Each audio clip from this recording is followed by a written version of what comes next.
The Jake Asman Show will begin shortly. Thanks to all these great Patreon members who help support the show. Get your super chats ready. Jake will be here in just a moment. If you love the New York Jets, this is the place to be.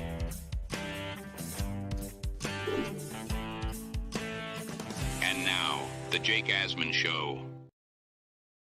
I just got back from Jets camp where I was a VIP for the day. That's right. Shout out to Richie from Jets Media for that. A lot of takeaways from the Jets and the Commanders joint practice, plus a full recap of an epic Asmaniac meetup at Don Jose's in Jersey last night. It's the Jake Asman Show. We got a new intro. Let's hit it and get it started.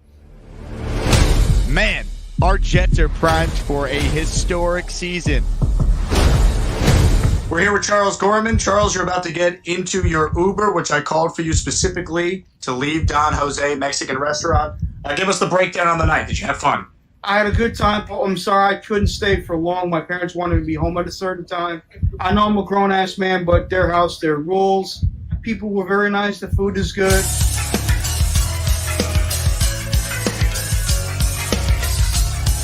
Anyways, have a good day and stay healthy and God bless. Charles, thank you for the time. Welcome. Ladies and gentlemen, there he goes. Charles Gorman, everybody. One of one. A legend of our time. Go Jets. We bleed Jets green each and every day. This is not the same old Jets. We have Aaron freaking Rodgers. We have Garrett Wilson. Let's go. We have Breece Hall. Please subscribe and hit the like button below. Super chat, baby. Cut the line. We have Sauce Gardner. We have Quinnen Williams. The Jets bandwagon is loaded. Now it's time to talk all things New York Jets. It's the Jake Asman Show.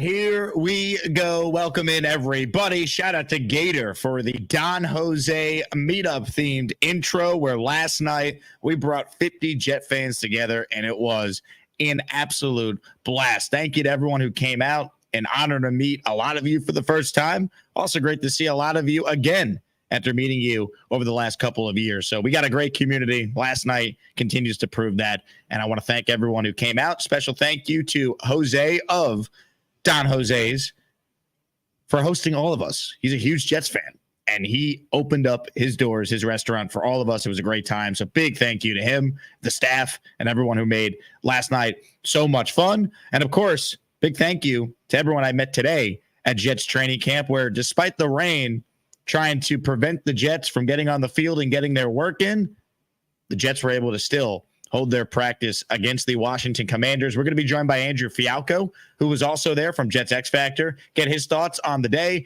I'll give you some takes as well. Had a chance to chat with two guys who should be Jets for their entire careers. Garrett Wilson, Sauce Gardner, also caught up a little bit with Morgan Moses, who had some good things to say about Olu Fashanu that I will relay to you guys, and some other stories from being out there at camp. But let's start with the story of the joint practice is not about who played, but who.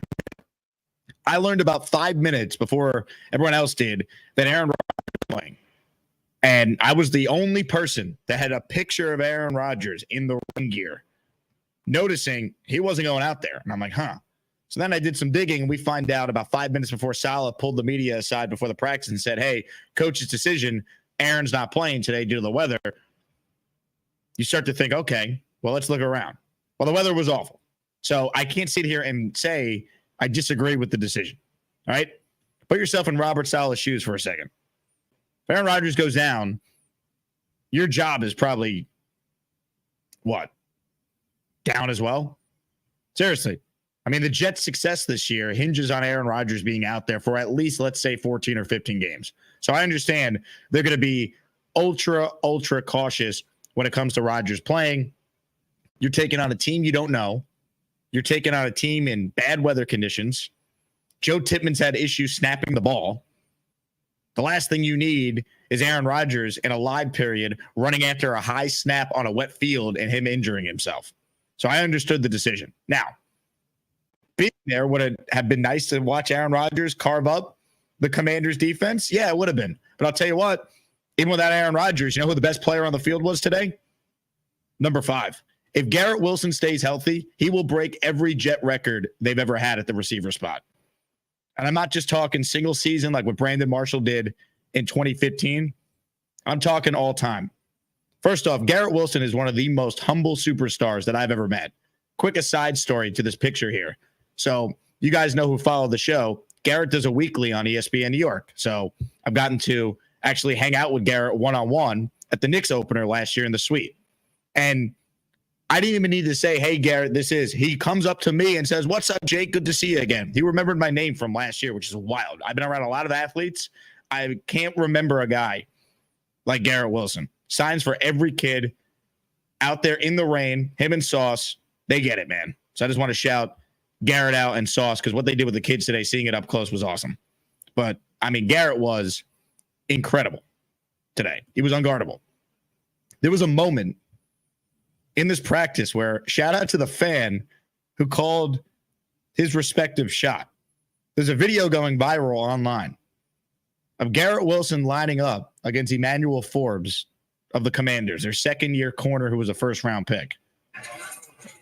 And I don't know if you guys could hear it, but I'm going to pull up the video so you guys can watch the route that Garrett Wilson put on Emmanuel Forbes. And Tyrod Taylor threw a perfect ball. And Garrett Wilson, you can't tell from this angle here, but where I was sitting, you could see what happened. Garrett Wilson caught this pass one-handed. And it was disgusting. I'm just going to show it on the screen here. All right.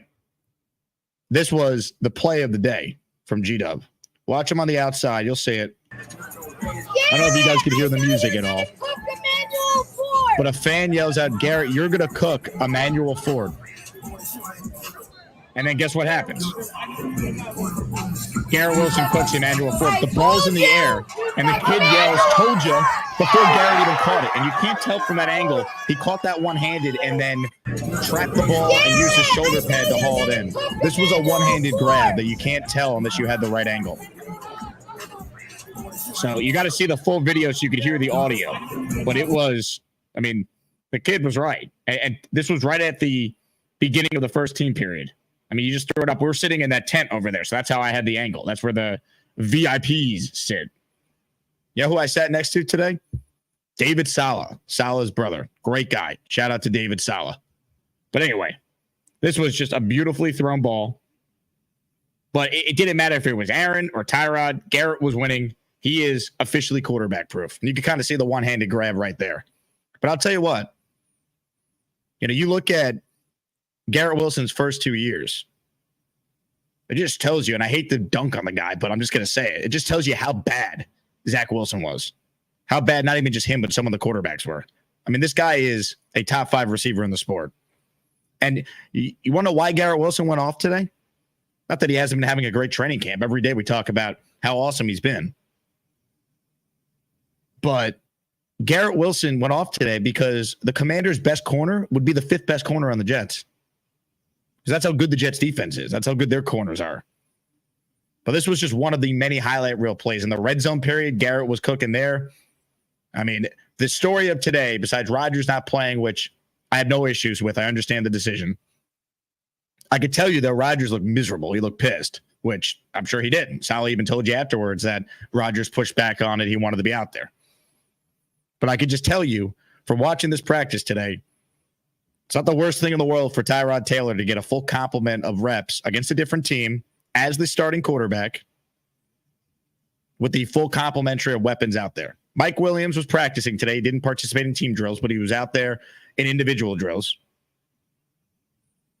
And Morgan Moses and Tyron Smith were out there for a lot of the team periods. They weren't out there at the end. And at the end, the 2-minute drive at the end, the Jets offense went nowhere. And I think that had a lot to do with the fact that you didn't have Tyron, you didn't have Morgan Moses in at the very end because they're on a reps limit.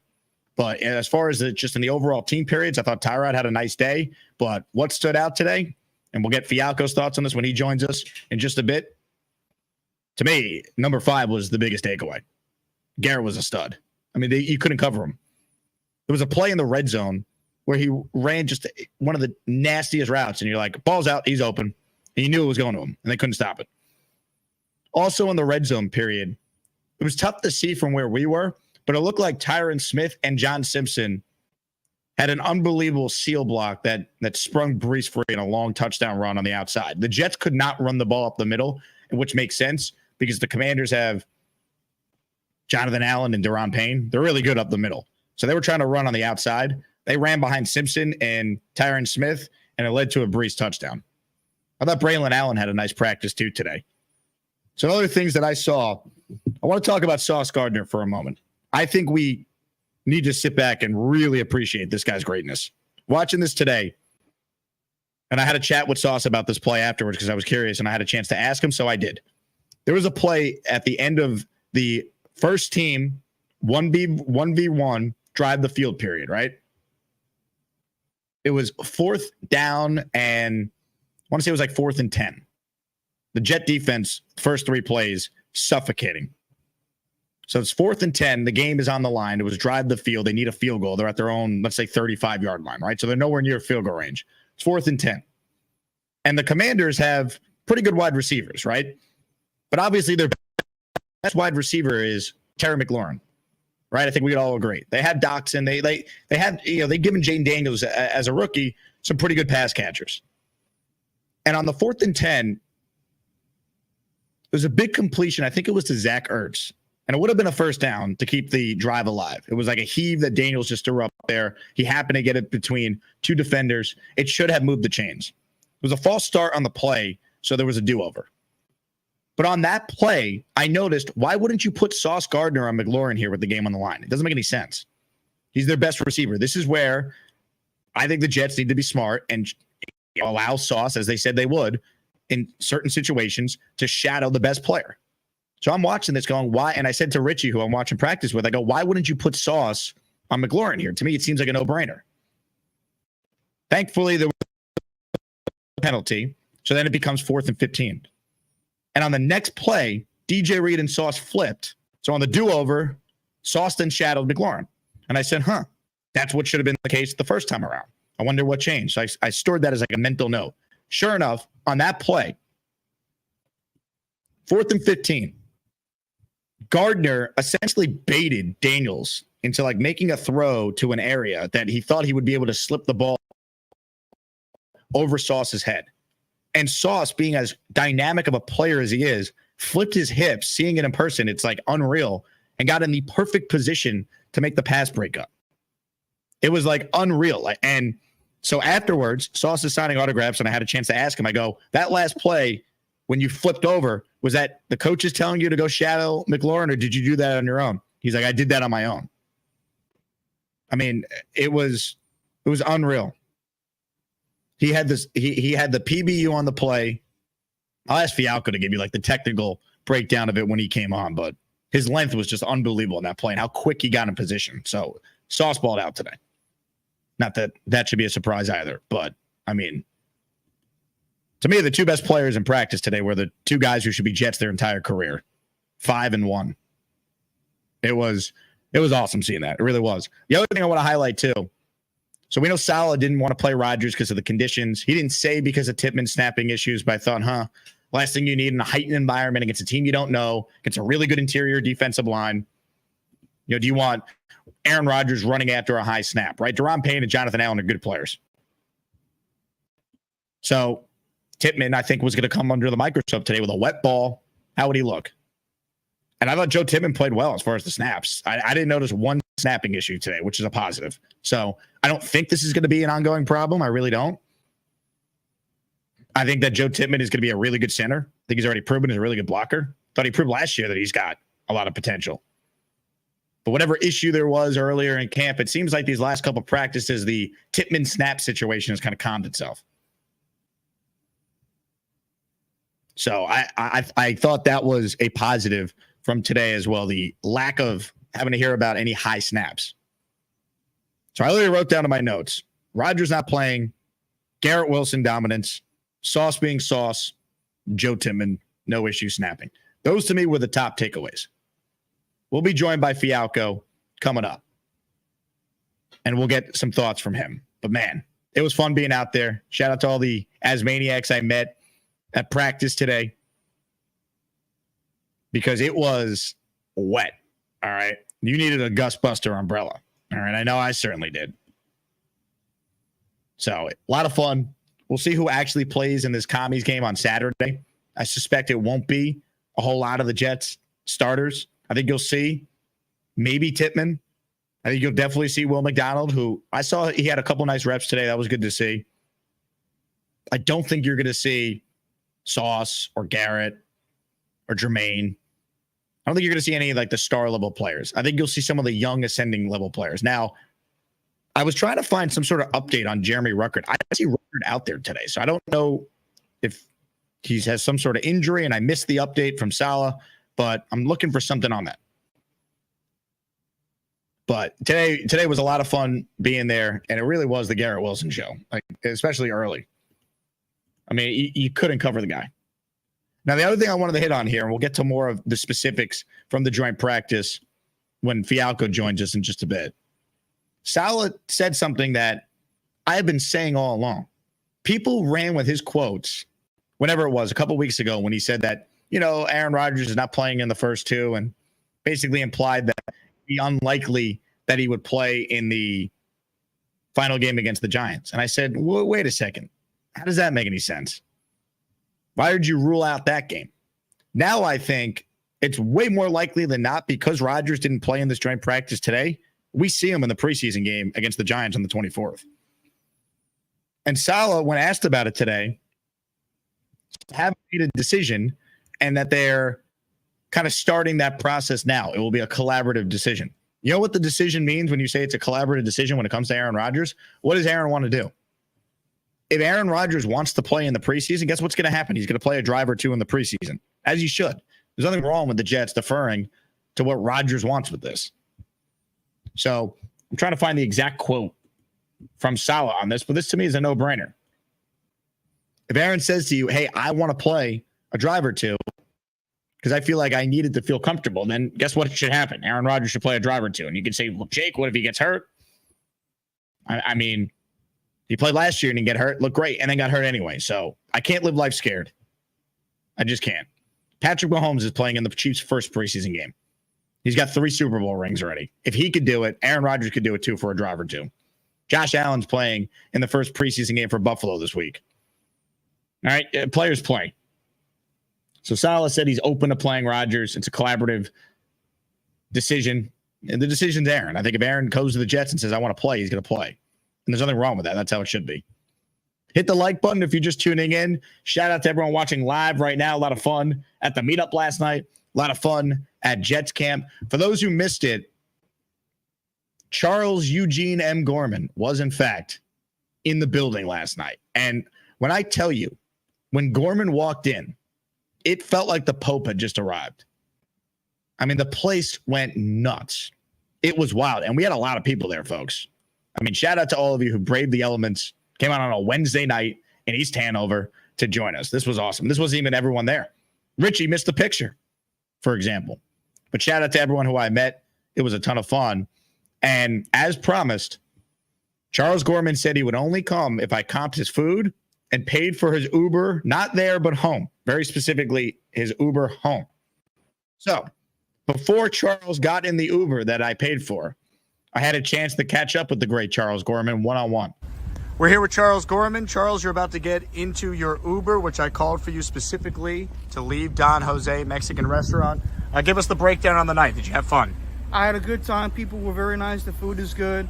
I'm sorry I couldn't stay for long. My parents wanted me to be home at a certain time. I know I'm a grown-ass man, but their house, their rules. If you guys want to, do something like this, I'll try to come to it. Anyways, have a good day and stay healthy and God bless. Charles, thank you for the time. You're welcome.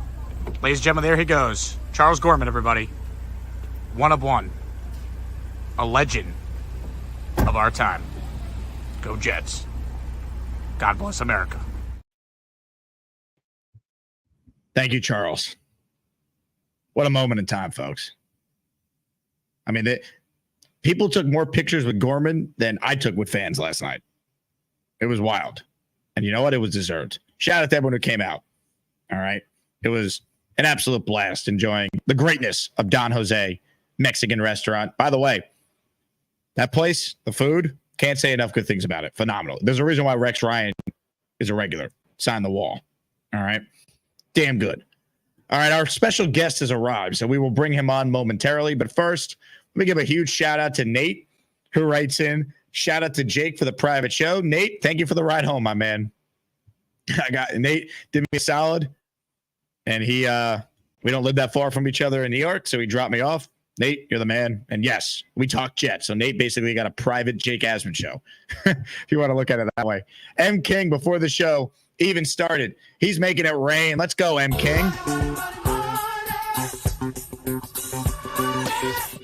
All right, if you hear your name called, it's very simple. You are an Asmaniac, and we're looking for more of you. All right, we want more channel emojis.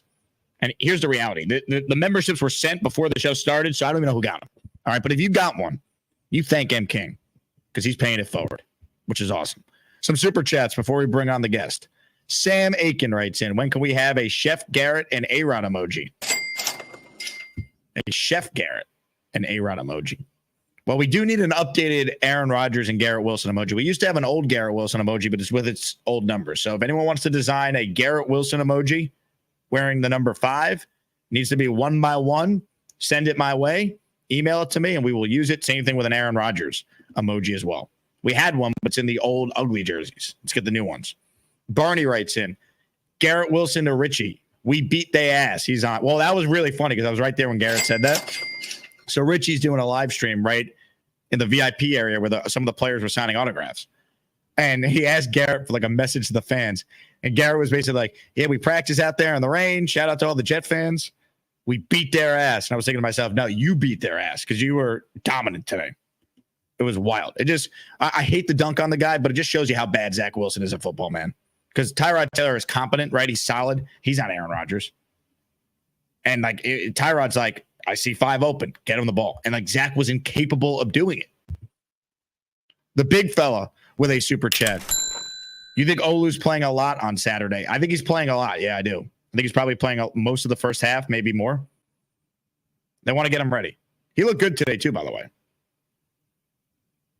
I thought Olu had moments where you go, huh? And then I mentioned this at the top. I want to pay off the tease. Spoke to Morgan Moses after practice. Was asking him some questions.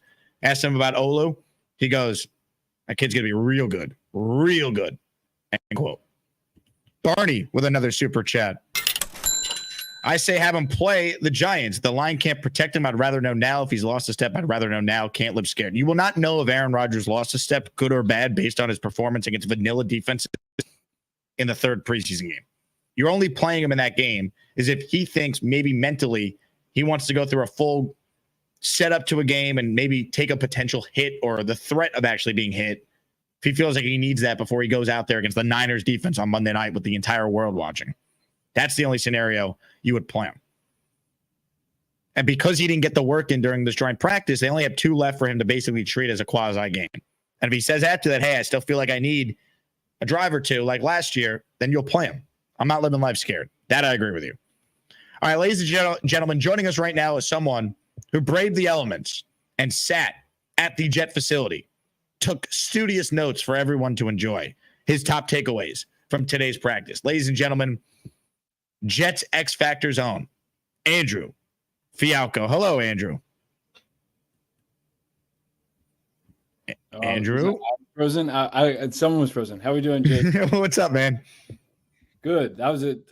Jersey's a tough ride back. So we're in it was like an hour 30 ride. But happy to hop on with you. Today was fun. Obviously, was like a little worried and annoyed about the Rodgers thing, but ended up being a good thing in my opinion. So practice was great. Besides that, it was great to see them go up against a different team, and I thought the offense played really well. They were on our field, obviously, and yeah, the offense was humming the whole day. Let's start with 5 in general, because I mean it was basically the Garrett Wilson show from the start of practice to really the end. I mean, it was some of the catches he was making. It was insane. I showed the one play where the kid in the stand is basically calling it before it even happens that Forbes is going to get cooked. You had a really good view of that one, and especially the red zone stuff at the beginning because you were on that side of the field. Break down Garrett Wilson, what you saw. I'm almost lost for words for him at this point. I mean, he's so complete. That's really what just comes to mind. His body control has gotten so much better, even though I feel like that was one of his big calling cards out of college. His body control is so good, but even the one play he got targeted, there was an incompletion. It looked fairly close to being inbounds from my vantage point. I thought it was inbounds. I couldn't believe they called that back. That was a sick catch. I agree. And I mean, his ability to contort his body to make sure that he makes the catch and keeps both feet in, his ball tracking ability, his yards after the catch ability, his just pure release ability off the line of scrimmage, his route running ability was all on display today. Emmanuel Forbes was getting toasted, unfortunately, or fortunately for us, but it really was just they weren't putting a safety over the top. And anytime it was one-on-one, Tyrod was trusting him to win, and he was consistently winning. I think if anyone looks at my Twitter, I had probably 5 tweets in a row within 15 minutes saying, well, it happened again. Well, it happened again. And it was just constant. Every single time we had a drop back pass, it was going to Garrett and he was open. It wasn't just intermediate stuff. It wasn't just short game. It was also down the field. Tyrod, got to give him a lot of credit too. He looked really, really comfortable in the offense today. Now we have to remember this is his first year in this West Coast offense. I'm not so familiar with the offense that Kafka and Dable were running with the Giants with him, but I would imagine it's somewhat similar. But again, it's all new verbiage for him, a whole new playbook, and he looks the part. So I think that's really encouraging as well, because it's not a given that Rodgers is healthy every game this year. Obviously, we hope he's healthy, and paramount for him to be healthy in the winter time. But I'm more than confident in Tyrod stepping up at any point this year and putting us in a position to win when he's on the field, which is obviously something that we have not been able to say with our quarterback room in the prior years. That's why if we go back to the beginning, Rodgers not playing, well, it sucks in the moment because everyone there wants to see him. Yeah. When you saw the conditions that were out there, I get it. Like, because also too, even though Tippin I thought had a good day snapping, going into this, you're like, the last thing they need is a wet ball, high snap from Tippin, Rodgers running after and he pulls something, trying to, in a real simulation of a game, which the joint practice is supposed to be, he hurts himself. So I understood the decision. And to your point, Tyrod looked good, and this is valuable to get Morgan Moses, Tyron Smith, all 5 of those guys out there, not just with Aaron, but with Tyrod as well. Completely. It was the first time we've had our first team O-line all together, I feel like, in training camp in an incredibly long amount of time. And they looked really good. Obviously, once the twos go in, I still follow it, but I was seeing more of like Olu and stuff. And like you said, Olu looked really good today. I saw Olu in individual drills against the Commanders, just one-on-one. He looked really good, and can't say that for the other O-linemen. That was like down by me in the beginning. But yeah, I was just really encouraged overall. And I think Morgan Moses and Tyron Smith, once they sat out for like the rest of practice, was a fine idea. You were there, Jake. The weather was horrible. I mean, like an absolute downpour for like 20 minutes at some point. It was. And then it would stop and then start again. It was so weird. Yeah. It was very weird. And I almost thought that they were going to stop practice at a couple of points, because like I was wondering if Dan Quinn was going to go over to Salah and be like, hey, like what's the point now? Like it seemed like they were cutting some drills short.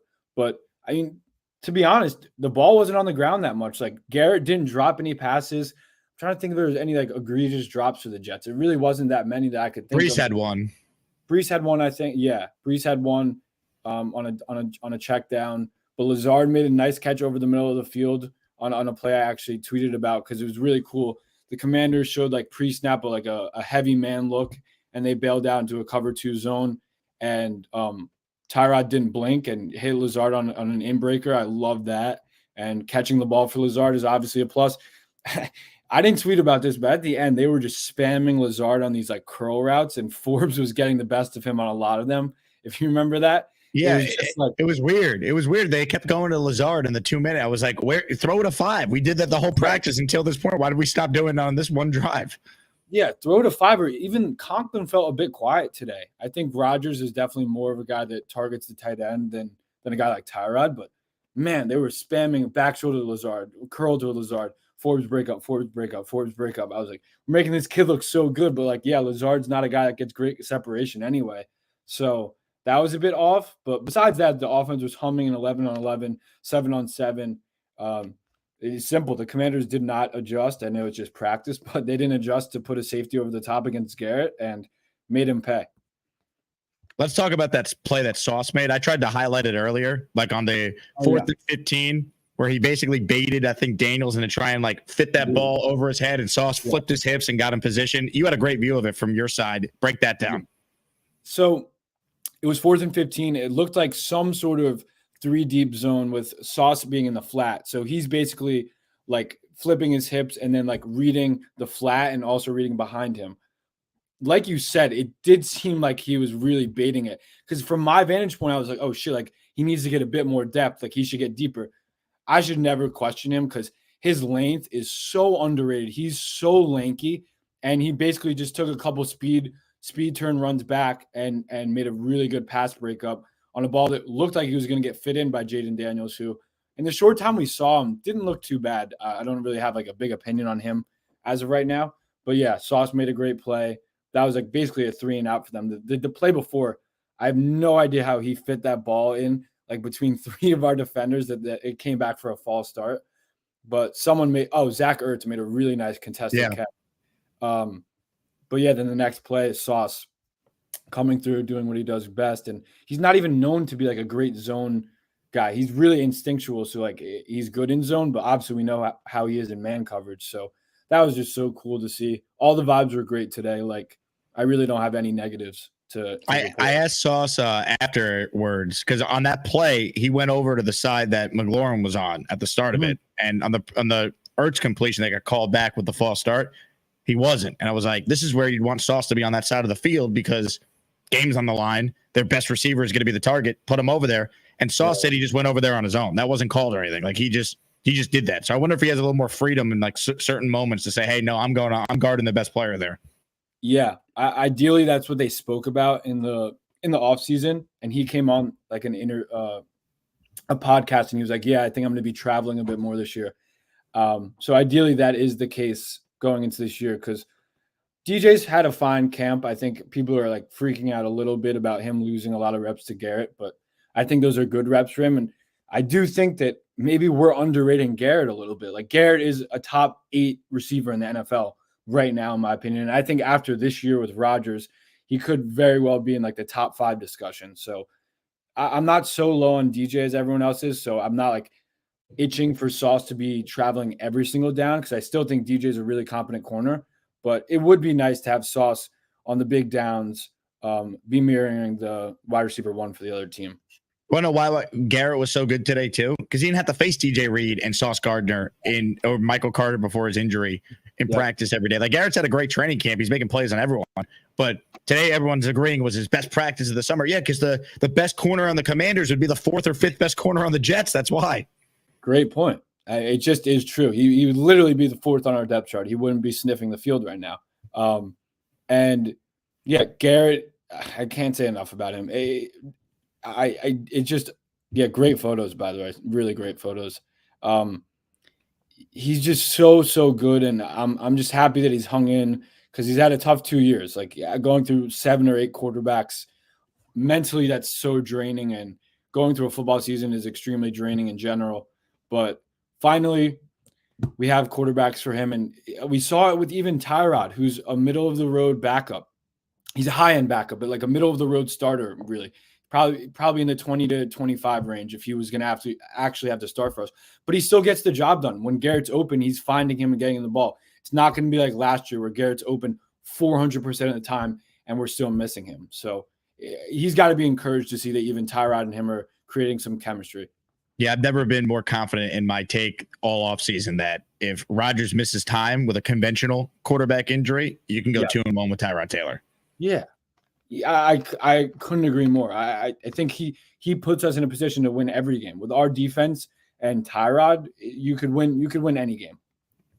Ladies and gentlemen, tomorrow a major announcement. The summer merch is dropping in the Jake Asman merch store. We have slides, we have sandals, we have shorts. We also have an entire 4% female demographic of logoed Asmaniac shirts in pink and logoed Jake Asman shirts in pink with that logo there. Bunch of color options for you to put on hoodies and shirts. So check that out. Plus, alternate logo with the all black on the white hoodie and the green you see on the screen. And for your dogs, a doggy bandana. Those are limited, though. So if you want one, make sure you buy it when we open up the store tomorrow morning at 9 a.m. We add these new items in there. If you're a Patreon member, everything in the store is always 15% off. That is included with your Patreon subscription.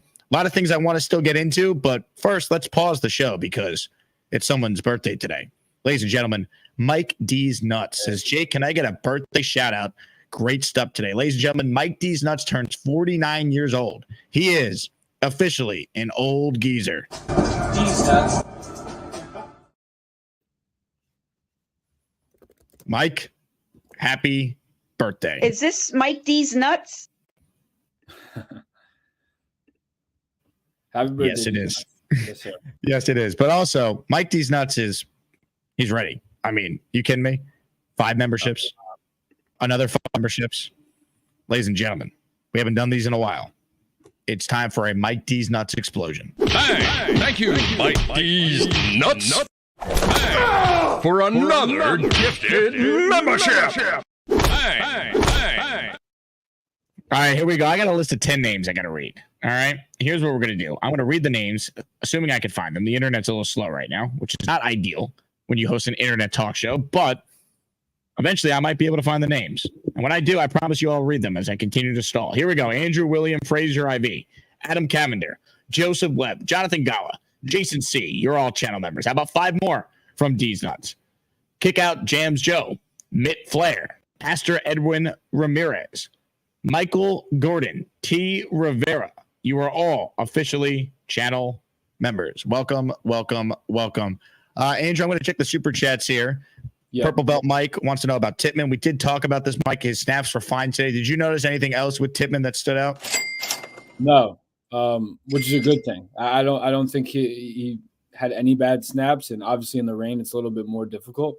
But again, maybe it's just a thing with him and Rodgers that they need to have more chemistry and more reps with. But he looked good today, so that's a good sign. Donnie writes in, I smell like Quantez Stigger's interception coming Saturday. Quantez Stiggers, I thought, on the far field where I was, I got a good view of the defense a little bit, probably more than you where you were. I thought Stiggers looked pretty good in some of the reps I saw.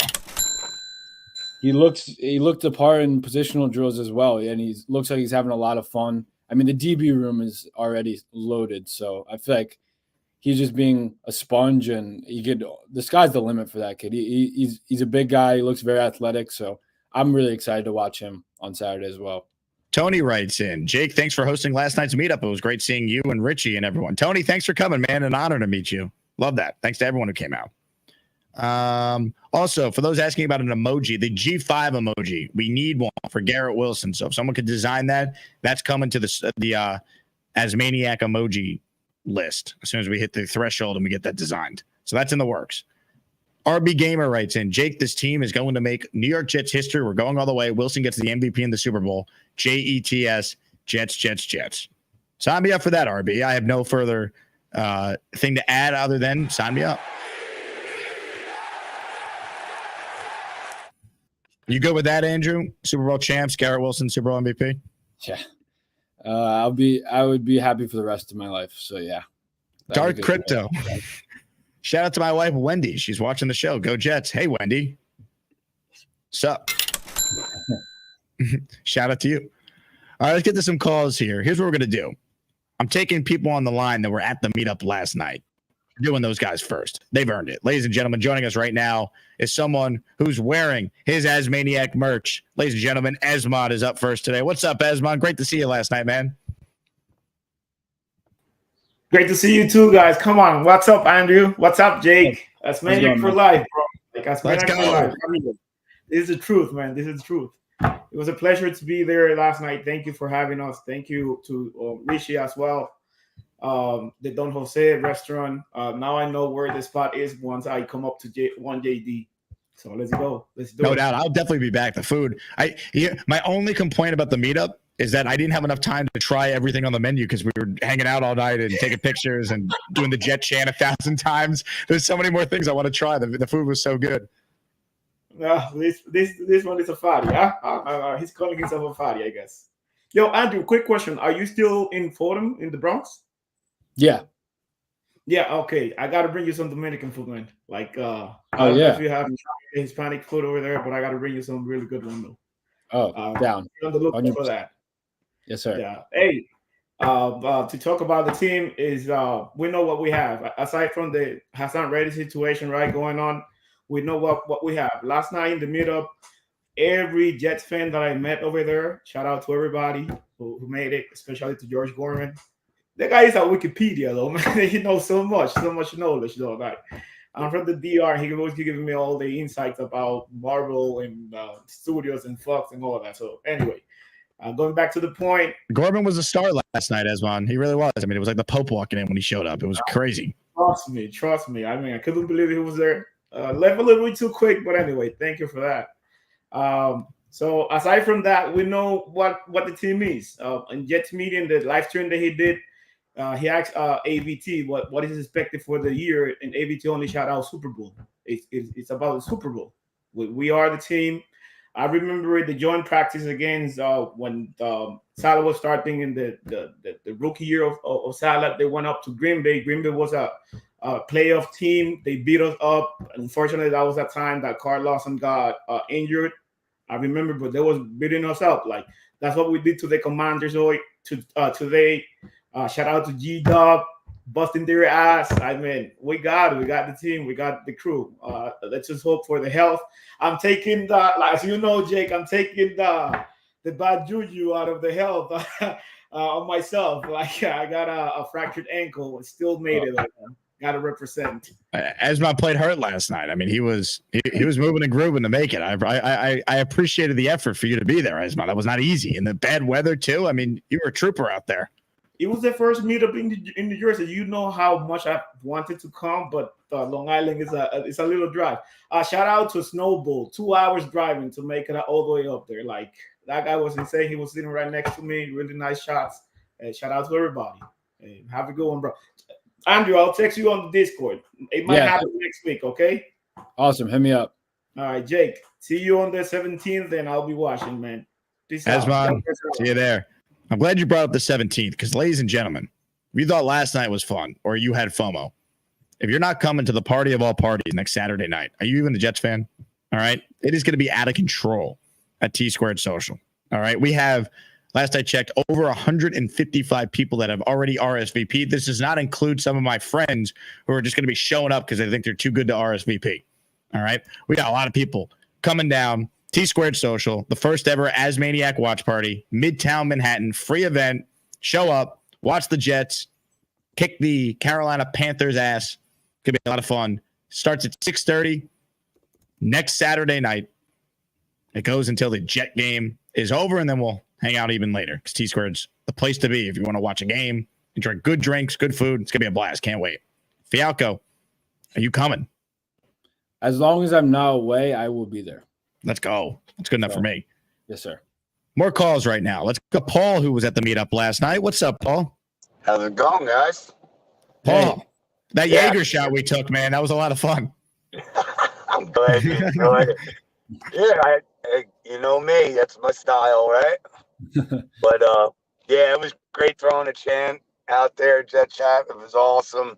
Great seeing people. It's funny how it's such a small world, how I met people that I already grew up with and stuff there that are following you guys as well. So, you know, I just wanted to say thanks again for yesterday. Had a great time. And Andrew, keep up what you do, brother. You're great at it as well. And love you guys. And I'll see you on the 17th. Appreciate you, brother. Paul, I can't wait. Paul was worried his wife was going to yell at him if he get back in time. I'm like, you're fine. Don't worry. The last time he called Jake, I don't know if you remember, he was a little out of it. Last time he called when I was on. In his kitchen, he was just he was feeling good. I'll leave it at that. I can see that. Did we miss anything from today's joint practice that stood out? I feel like we hit on the big stuff. In my notes, I literally wrote Rodgers not playing, Joe Tippmann no issues, Garrett Wilson best player in the universe, Sauce Gardner unreal. That was to me the four things that stood out the most. Yeah. I was happy to see Mike Williams suited up. Yeah, he went through individuals. Yep. So that was cool. After he said he's not sure about week one, I think I think it's a fair to say that it's realistic for him to suit up. Hopefully they ramp him up in the next coming weeks and he could feel good about playing in that game. He has a month and he's already practicing, so he's on a better He's playing week one. He's trying to downplay the expectation. Yeah, I would hope so because he's on a better schedule than Brees was. So like, you'd hope that he'd be active week one for sure. What did you think of the kickoff? Watching it in person, they did a lot of that today. Yeah, it's still weird. It's still weird to me, and like the Commanders at least had a couple of drops because the ball was so wet, but it's still weird. I think it's going to be like I'm still a little upset that Tariq Cohen retired because I thought he was going to be really good with that, but I think Malachi will be really effective in that kickoff format now, and Gibson should be good as well. So it's important to have at least two guys, as you could see, because there's usually two guys. Well, there have to be two guys back there or within like a certain yard range. So hopefully Brent Boyer, who has a lot of experience, has some stuff cooked up because there's a lot of different ways to facilitate kickoffs now and scheme them. He was coming off the field with his son, and I just yelled at him, Brant Boyer, best special teams coach in the league, baby. And his son turned around and laughed. I was like, yeah. I was like, let's go, Brant. I was going to say, he's probably like, no, he's probably like, someone said my name. Like, that was my bit. And like the fans that were near us were getting a kick out. Ask Richie about it too. It's like everyone's yelling like Sauce, Garrett. And like my thing is yell at the more obscure players. Like Wes Schweitzer was walking with his, like, I think it was either his wife or girlfriend or someone. I was like, Wes Schweitzer, let's go, baby. The backup center. And like everyone started dying and laughing like on the field. It's like, that's the key. If you want to get a player's attention, don't yell for Aaron Rodgers. Yell for the guy that no one knows. The problem is I think a lot of the fans don't know these players. Like I'm sick in the head. So I know who Wes Schweitzer is, but I don't know how many people know him. I bet you at least 75% of the people around you had no idea who that was. So the funniest thing is because I was somehow VIP today, which was hilarious. Quinnen Williams is coming out, right? And he's like the friendliest guy ever. He's just like walking. And I'm like, Big Q, best defensive tackle in the league, baby. And he was like, thank you, man. I really appreciate it. I was like, he's so nice. And then he's just so Q had a monster day on one of the reps I saw. He like threw like Austin Eckler and like ate him for like lunch on one of the reps I saw.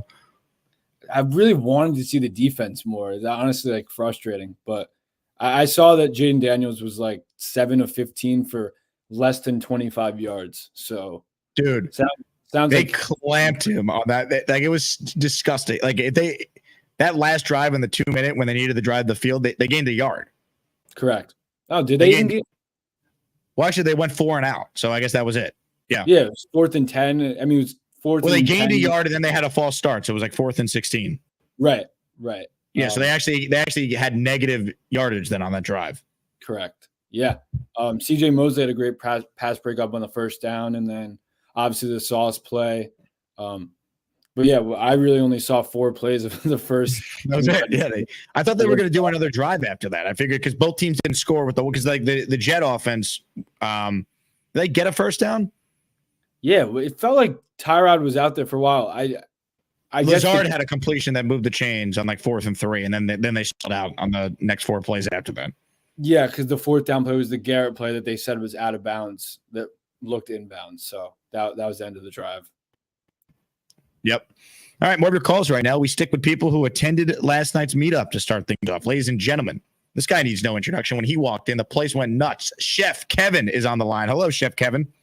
Hey, what's up, guys? How you doing? Kev, what's up, man? Not much. I just want to say thank you again, Jake, for having me on your platform. Shout out to Keep Best, man. We keep thinking about you. Keep holding it, fighting strong, man. We believe in you. Shout out to Nate, man. He was able to hook me up with 2 tickets today. He's definitely the MVP, in my opinion. Go me home. Shout out to Nate. The show would be happening without him. So that was great. Andrew, great job last week with the breakdown of the green and white scrimmage, man. It was very well detailed. You did an amazing job, in my opinion. I was there and was watching it, and you broke down stuff that I didn't really see. And the thoughtfulness and how you did it, man, was just an awesome job, man. Big fan of what you're doing, man. Thank you, Kevin. Appreciate that. You got it, man. Last night, man, great turnout, Jake. You did a good job. I was a little bit earlier than last time with the Long Island meetup, but it was definitely a good time to meet everybody. That's right. Jose, enjoyed talking to you. Jose of Don Jose's Mexican restaurant. He's in the chat right now. Word. Nah, Jose. I mean, he's he cool dude, man. He's a chef, man. He's a chef. He went to culinary school, French culinary in New York. I went to Johnston, Wales, so we just had the chef talk. And he's actually been to Cloverleaf before. He said he's a fan of the food. He's been here before. His staff has been here as well. It's good to support local businesses, chop it up, support one another. And with him being a Jet fan, it was really important for myself, to reach out and show some support. My staff, they're all Mexican, and I told Jose last night in another life I felt like I was Mexican. I'm going to Mexico this coming Saturday. I'm going to Mexico, so I'll be out for a little bit of time or whatever, family trip. I can't go to Colombia with the fellas and not do anything with the family. So, family trip, this Saturday or whatever. I'm gonna miss the Washington scrimmage game, but that's all good. So for me, just the biggest takeaway at today's little joint practice, besides the rain and all that kind of stuff, like Bobby's boy, Braylon Allen, I mean, he looked really good. Yeah. Just the footwork, hitting the gaps. Like I thought he did a tremendous job. Olu, I felt like with him on the line, he positioned the defensive players really well. The offensive line, the starting one with Tyron Smith and Moses, like anchoring the sides, I felt like that gave some time for the plays to develop. Isaiah Davis, who I came on your show last week, Jake, and was critical about his fumble, his misplacement on the screen pass. Today, I thought he did a decent job, a better job than last week. He was returning kicks today too, and he had a nice return on one of them. Yes, exactly. So I felt like he definitely notched up. Disappointed. I guess Izzy. I don't really see much of like a jump in my eyes with him. I'd really liked him to step up, but I really don't see it happening. And Carter Warren had an offsides today and immediately got pulled. He got pulled, went straight to the sideline. And I think that's good. He's still young, but he has to learn about patience. If you're not patient, that could cost us in some games. So, that was basically it. I just wanted to, jump on, tell you, Jake, great job for last night. I thought it was a great turnout today as well. Andrew, obviously amazing job, man. Appreciate y'all. Kevin, thanks for coming, and thanks for hooking me up with the Fireman Ed Lager. I needed another six-pack. I was out. I appreciate they you. Don't That was have a nice around gift. Now. I know. Well, we're working on it. Ed's going to be a weekly this season, so I want to find a way to make sure that we can get links for all Asmaniacs to get Fireman Ed Lager sent to them. That's right. I love it. Kevin, you're the man. Thanks again, dude. I'll see y'all.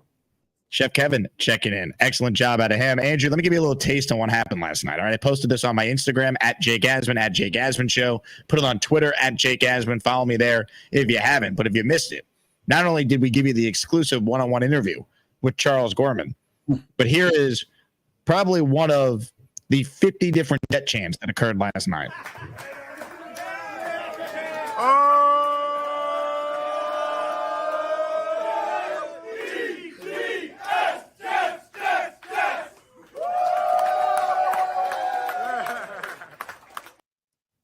I'm telling you, the over-under is set at 150 for the watch party next week. I mean, could you imagine an actual Jet game going on with Jet fans as maniacs?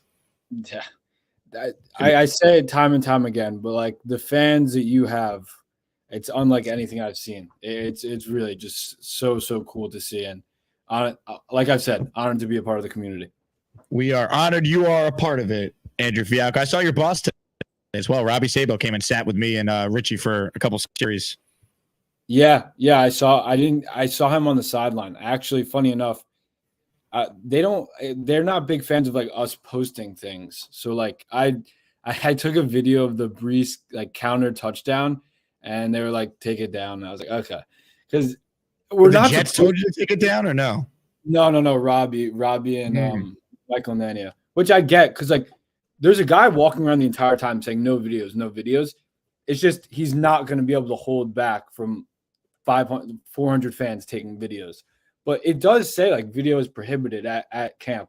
And then you go on Twitter and there's 400 videos from camp. So exactly. I just let the fans do it. And then I'm like, all right, I'll show it on the show. Exactly. Yeah. Now, before we bring on this next caller, I got to show something that was posted in the Discord before the practice started today. Folks, you're going to laugh your rear end off. Look at this moment that happened before the practice today. A huge shout out to Joe, the golf cart driver, who was at our meetup last night. He works for the Jets. In the photo here, I'm trying to go full screen so you guys can see it.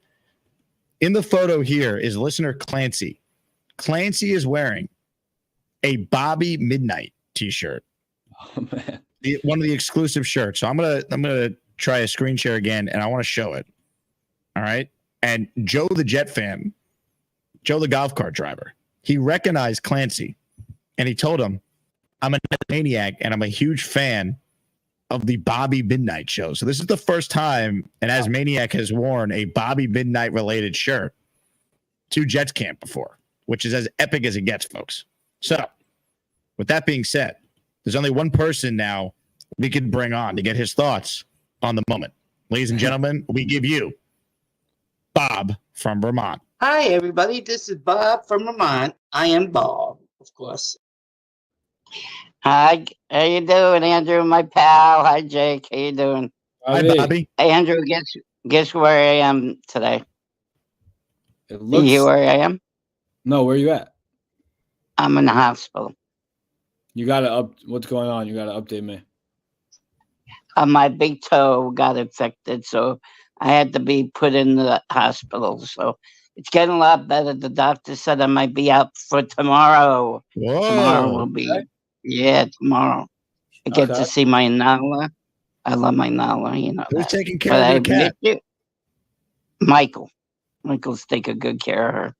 All right. Yeah, she loves Uncle Mikey, so that's good. Uncle Mikey, yes. Can you put me on full screen? I want to say something to somebody. Oh, Do you gonna sing something for somebody, okay? Mike D's nuts? Yes, but I'm Oh, not of gonna course. do it your way. I can't do it your way because I got my arm is all in an IV. I can't do that way. I'll just sing. Okay. Why don't you just sing Put me normal? in full Go screen. ahead. Yeah, You're making a lot of full demands. screen. All right. Well, okay. Happy birthday to you. Happy birthday to you.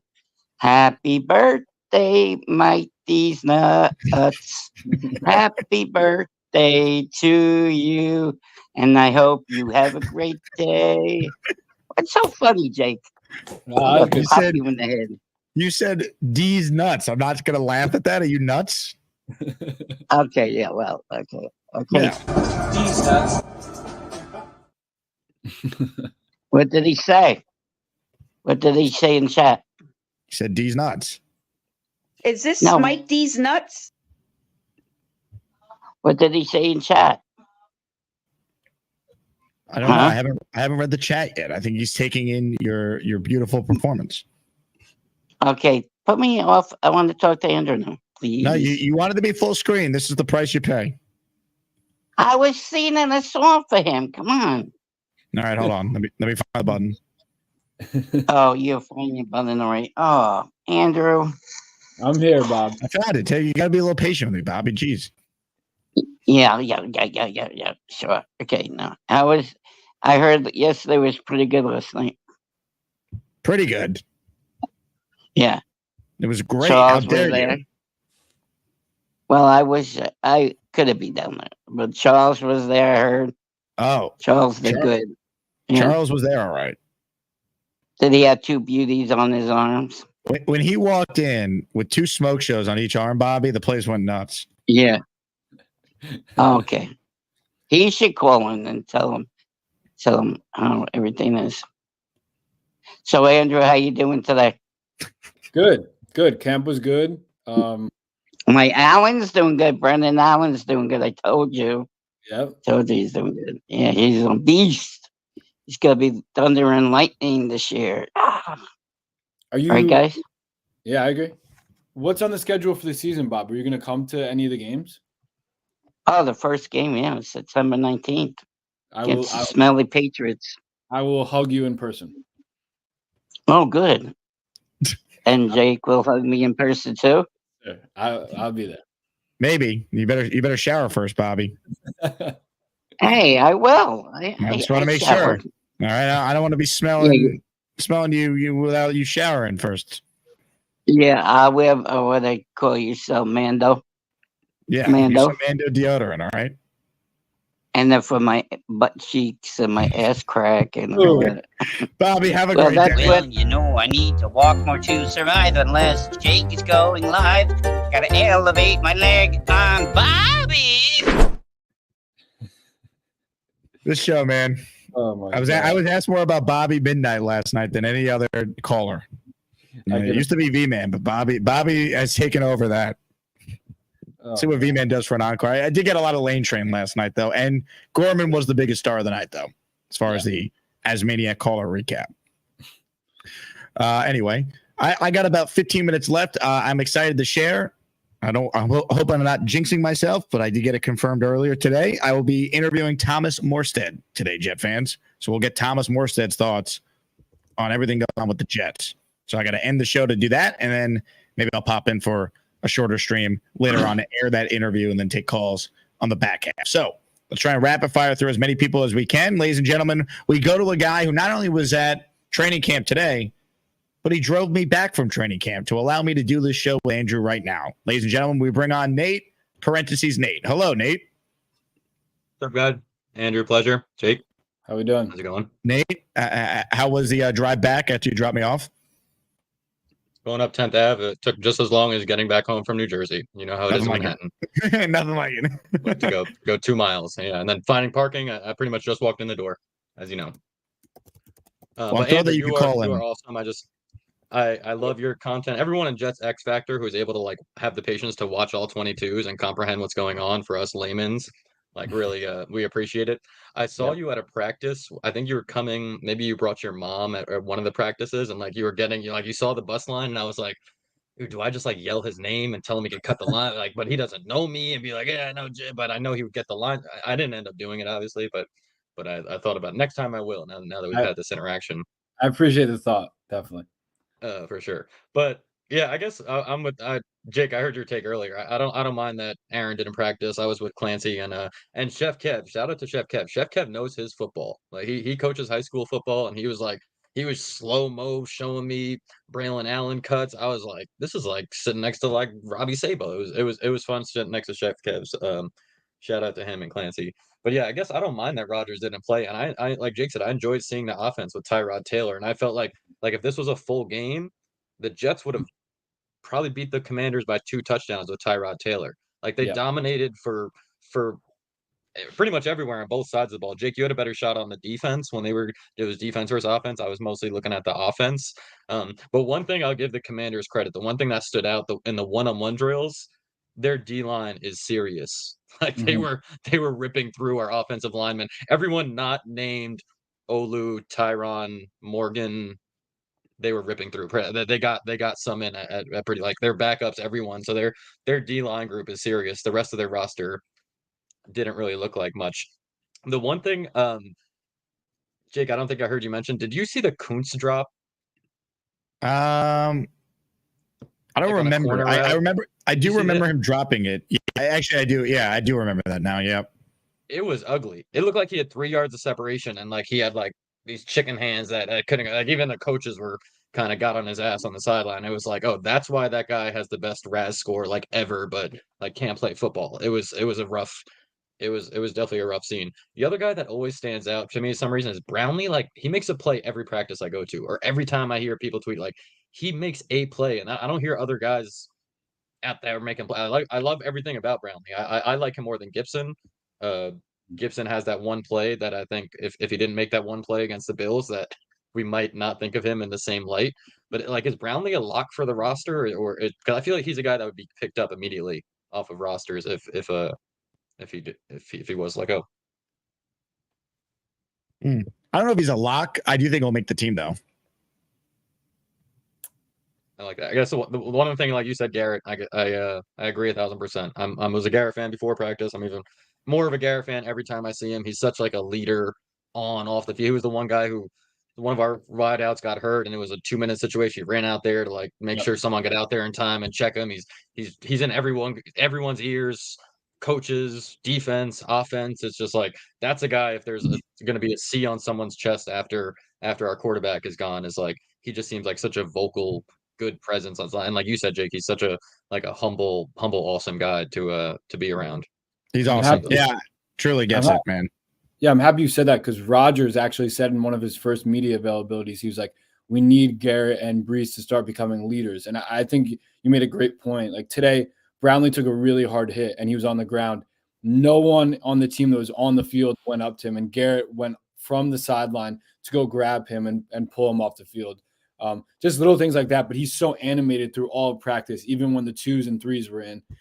That's just a huge thing to see. So I completely agree with you. And I think the captain, the C is coming on his chest very soon. I hope so. I told Jake in the car that there was a cool moment. Sorry? Give me one of these. Put the C on the chest. Let's go. Oh, yeah, 100%. There it is. Do it. He's the guy from his rookie year. He was the guy always in front of media, blowout, like no matter what, terrible quarterback play. He never threw anyone under the bus. He's just like all about we got to be like he's been that guy since he came in. And according to like the origins we saw, it seems like he's been that way since he was 12. Like he's a very composed elite athlete. It's amazing to have on the team. And he always our second draft pick that year. Like shout out again to Joe Doug. Oh, Jake, one more thing that just arrived. What do we got here? Nate parentheses Nate. I told you it was coming. $30. Wow, look at you. The Aaron Rodgers hockey jersey. Oh, nice. It was waiting. Wow, that looks great. For $30 from Parts Unknown. Pretty good. I also got, I think, as you know, from the first time I called you from minicamp, or OTAs rather, it's here. Quantez Stiggers. Nice. Here's my fear for you. No, you're good, Nate. Here's my fear for you. He could change the number after training camp. Well, then he'll know. Then I was a fan from day one. It's different over here. Like before, he was a guaranteed roster spot. Jake, I appreciate the time. It was a pleasure in the car ride. Andrew, it's nice meeting you. Nate, you're the man. Nate parentheses Nate, everybody.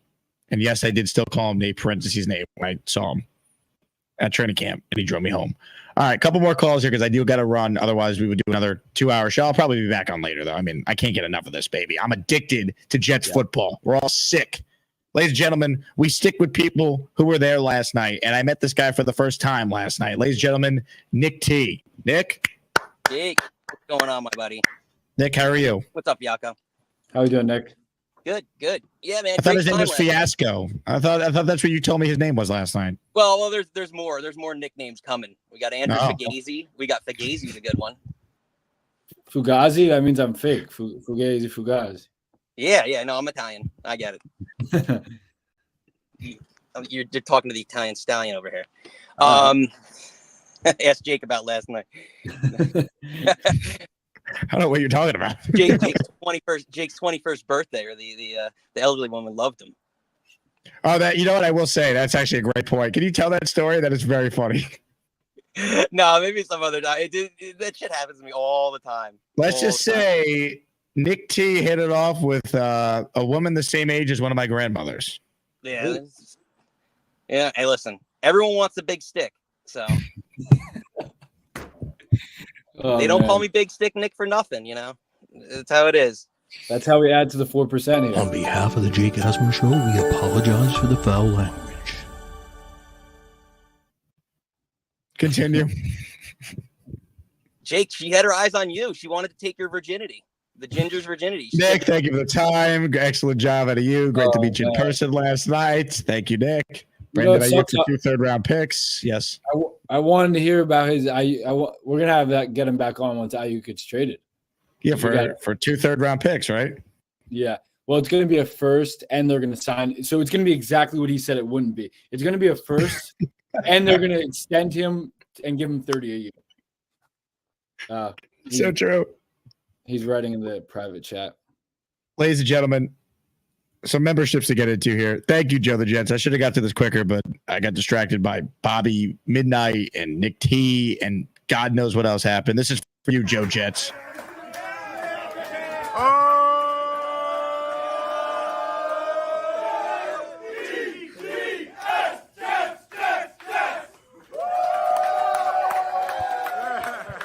Yeah, baby. Yeah. All right, some names to read off here. Hold on. Is it playing again? I'm having like a delay issue today. All right. The chant started to play, and I was like, wait a second. I thought it ended. No, we're good. Here we go.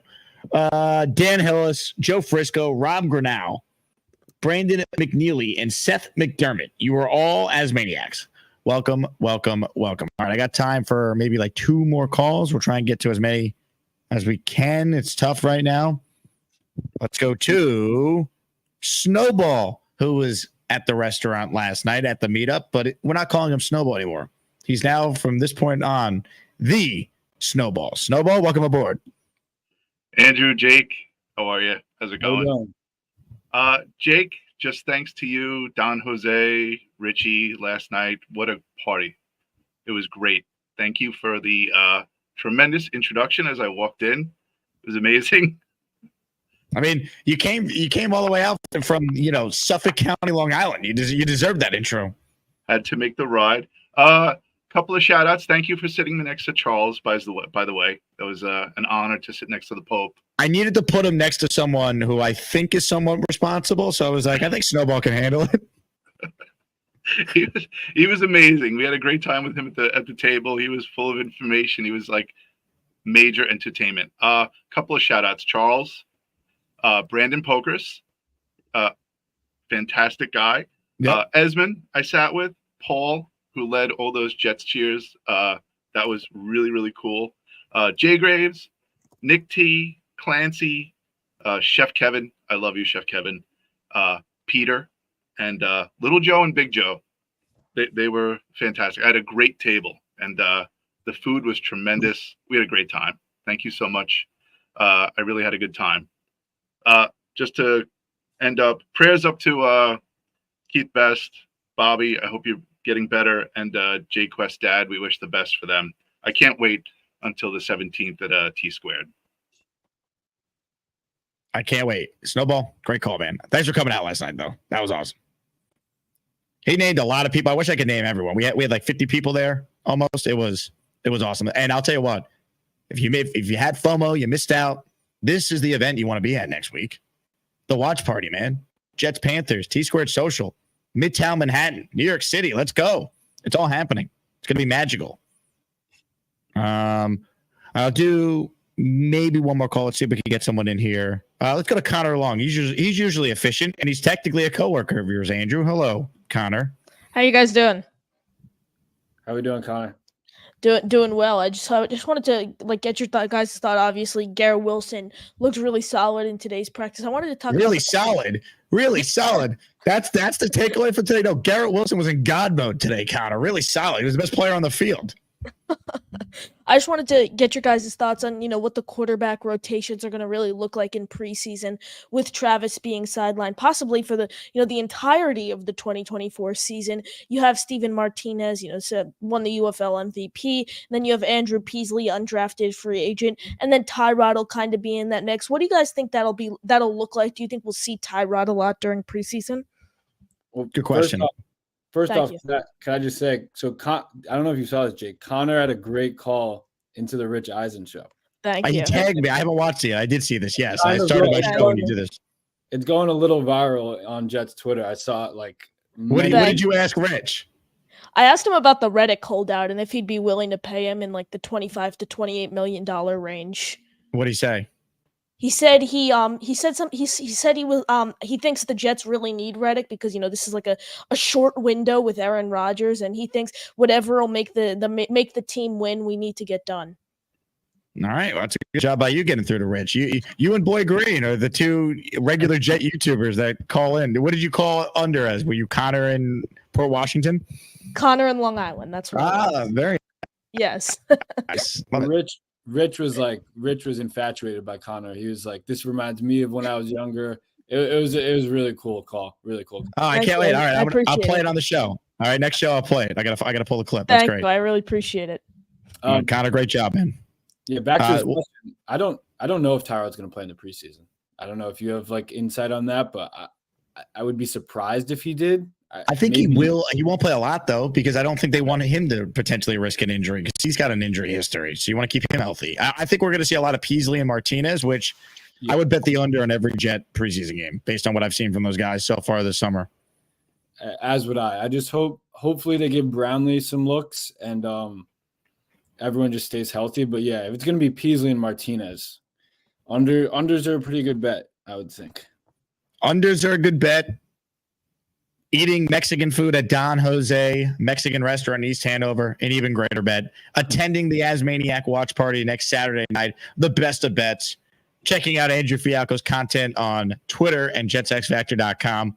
The best bet you can make. Andrew, great job. Thanks for hopping on after you were in the elements today watching practice. Yeah, Jake, I'm hopeful. Next week, we have some real game film to break down. So it might remind you of last year's game film, though. The quarterback matchup is Peasley out there versus I don't even know who the third string guy is on the commies. Jane Daniels will play at least a little bit, so we'll get to watch that. Yeah, and we'll definitely have some of the defensive guys look over. Hopefully Sherwood plays a bit and Stiggers, so that'll be good to see. Appreciate everyone as always. Jake, thank you, brother. Well said. He's Andrew Fialkow. My name is Jake Asman. Folks, hit the like button. I want to give a shout out again to everyone at the meetup last night. I want to give a special shout out to Garrett Wilson and Sauce Gardner for being awesome today. Really, all the players I spoke to were, but these were the only two pictures that I decided to take. Thanks to Richie for the VIP access to Jets camp today. Nate for the ride home. And everyone out there in the comment section and everyone who's watching the show after the fact, because most of you are not watching the show live. So appreciate all of you. A lot of fun last night. A lot of fun today. I might be back in the late afternoon, about to go interview Jets punter Thomas Morstead, so we'll get his thoughts on the joint practice and everything else going on with the team. My name is Jake Asman. This has been the Jake Asman Show. I'm being told that we have, apparently, some new video from Gator to potentially play. Ladies and gentlemen, I present TD Fins Talk. Dolphin fans, oh, you tripping. Breece Hall, right now, the best running and catching back outside of Christian McCaffrey in the league. The depth of the Jets O-line might be better than our whole O-line unit. Like, real talk. I'm sorry. It is what it is. I think we're going to sweep Buffalo this year. Maybe, and I sure hope so. But don't sweep Buffalo and replace it with getting swept by the Jets.